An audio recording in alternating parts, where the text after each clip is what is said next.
this video, we're going to be exploring how we can use ChatGPT in algorithms.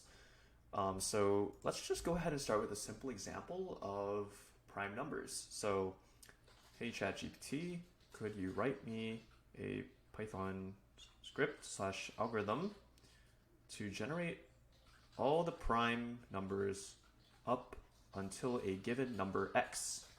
So hopefully it creates some sort of definition for a function in Python that takes in x as an argument, and sure enough, that's exactly what it does. It labels this as a Python script.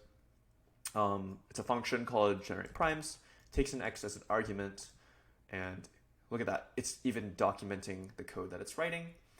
So this is going to be an algorithm that uses the sieve of Eratosthenes. I don't know if I'm saying that correctly, but Eratosthenes algorithm to generate all prime numbers up until a given number x.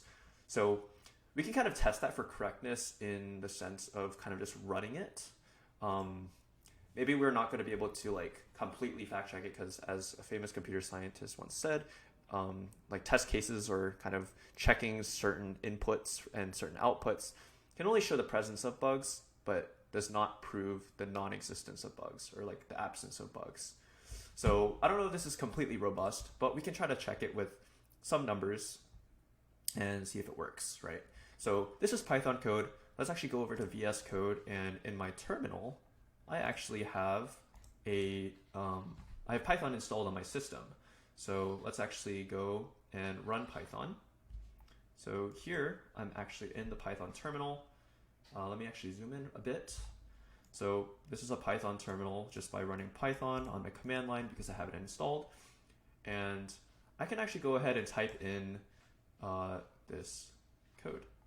So if we type that in, paste that in, we're actually going to see that there's an unexpected indent. So let's actually go ahead and create a file for this instead, just to make things easier.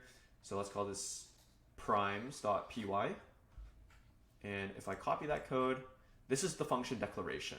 So like they said down here, there's an example usage of the function to generate all the prime numbers up until 20.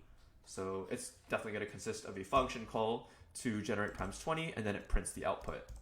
And sure enough, that does make a lot of sense, right? These are the prime numbers up until 20. So if we actually go ahead and run that, if I quit my terminal and then run that file using py.primes, we can see that that's actually the output, right? We can try it for a larger number. Let's go crazy and put 1,000,000, and hopefully that doesn't take too long.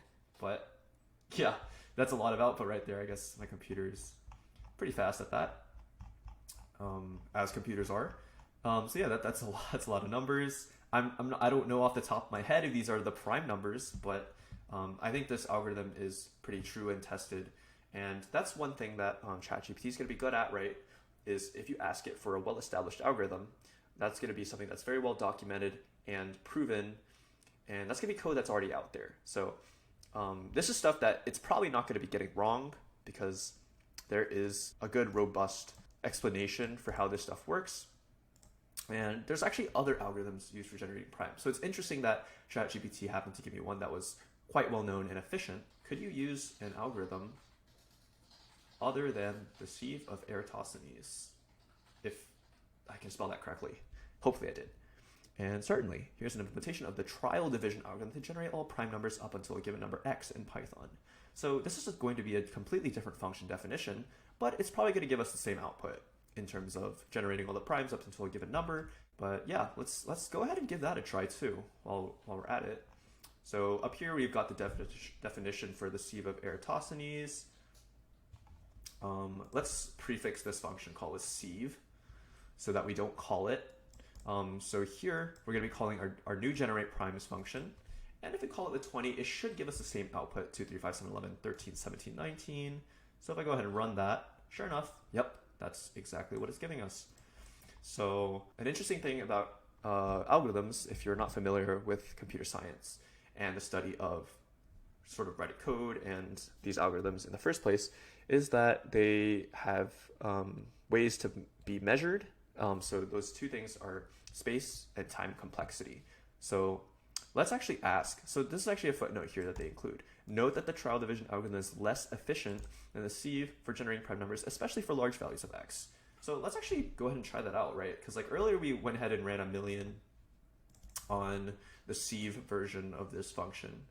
So let's try to run that with generate primes. And oh, you can see that that's taking a little longer to come out, right? So it's giving us the same answer, surely. However, you can see that my computer did actually stall up for like a second or two. So let's actually ask GPT why that is. And the way you would phrase that is, well, you could probably ask, why is one slower? So that would be a sort of naive question. But if you're familiar with the theory behind algorithms, you could ask it, what are the time complexities of both of these algorithms? So let's see if it can tell us that. Time complexity of the sieve of Eratosthenes algorithm to generate all of the prime numbers up to a given number x is big O of x times log to the log of x in the worst case scenario. So if you don't understand what this means, the big O notation is a way of describing the runtime complexity of algorithms. And there's a lot of sort of understanding that needs to be done there.